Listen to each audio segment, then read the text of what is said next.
Hello, Tim from Fair Play Now on the 28th of July 2021. That was an interesting job I've come away from. I turn up and the guy kind of goes to shake my hand, and then he sort of says, "Oh no, we're not supposed to do that now, are we?" Well, I don't know whether you should do it or shouldn't do it. And I just said to him, well, I haven't been taking any notice of that kind of nonsense since day one.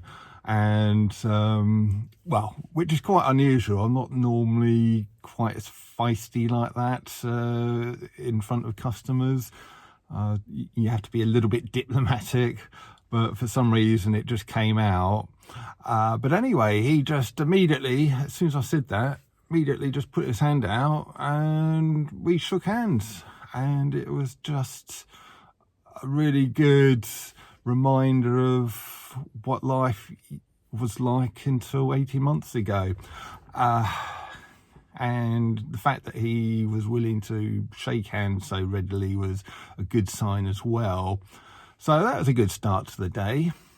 And it was even better because it was a sweet little job. Just some strip lights in the kitchen weren't working, those things that you get underneath the cupboards to light up the worktop. So I traced the fault, just found a loose connection, remade the connection, everything working nicely, job done. What a sweet little job that was. And very sort of quick, nice, easy start to the day. If you're watching these videos, you might be forgiven in thinking that I get more than my fair share of these sweet jobs, because I had that one the other day in that sort of beautiful countrified setting, and then I had this one this morning, and I do get quite a lot of them, I must admit. Not everything. I do get some right horrible jobs as well, but I do get more than my fair share of the sweet jobs. And the reason for it is I'm quite good at advertising. I went on a couple of courses a few years ago during the last recession, kind of 2009, 2010, that sort of time, when work was getting slow, and I thought, well, if I can get a little bit better at advertising, maybe I'll get some more work in.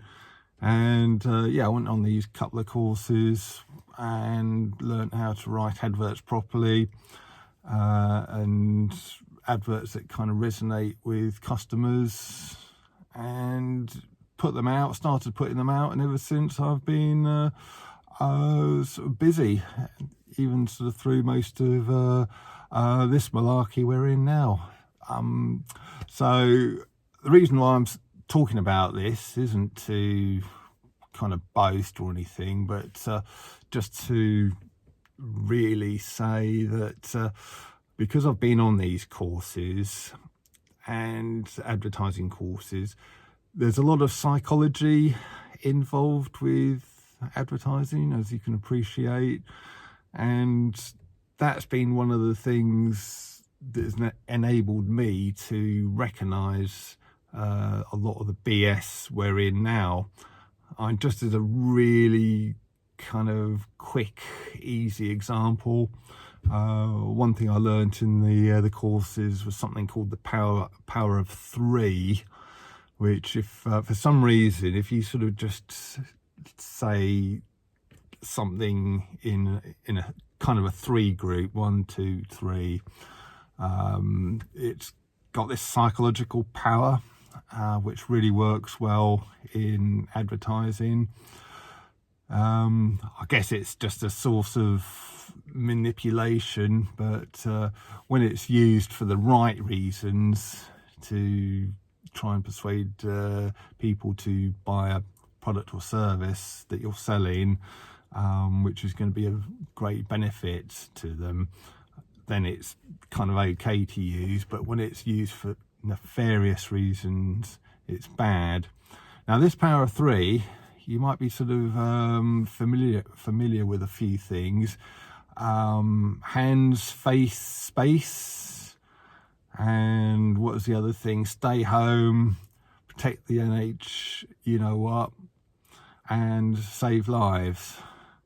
And every time you saw them on that, with that podium, there was always the three, wasn't there? The three phrases. So that's the power of three for you. And as soon as I saw that, I thought, yeah, that's the power of three. So that's psychological manipulation. So I thought that was quite interesting when I saw that, and I wondered, why are they kind of basically using advertising techniques? You know, this thing is so horrendous. Surely you wouldn't have to be using those sort of things. People would just automatically be, you know, kind of following the narrative, I guess. So yeah, interesting little observation, and I think that's one of the reasons, thanks to those courses I did many years ago on advertising, has been one of the reasons how I've been able to spot this for the kind of nonsense it really is. Anyway, that's enough of me rambling. I've got to get on with my day, but I'll be back later. Tim from Fair Play Now. Thanks for watching. Just a quick add-on. If you're interested in learning more about this psychological stuff, I can highly recommend the book State of Fear by Laura Dodsworth. A lot of people watching this will already know about that book, but if you don't, it's a great read, and it will teach you all about what's been going on psychologically over the last 18 months. And I got my copy. It was a Kindle, electronic copy through Kindle, because I think the physical ones are sold out. But if you just input or search for State of Fear, Laura Dodsworth, it soon comes up, and you can order it from there. So thought you'd be interested in hearing about that, and if you can get a copy, recommend it.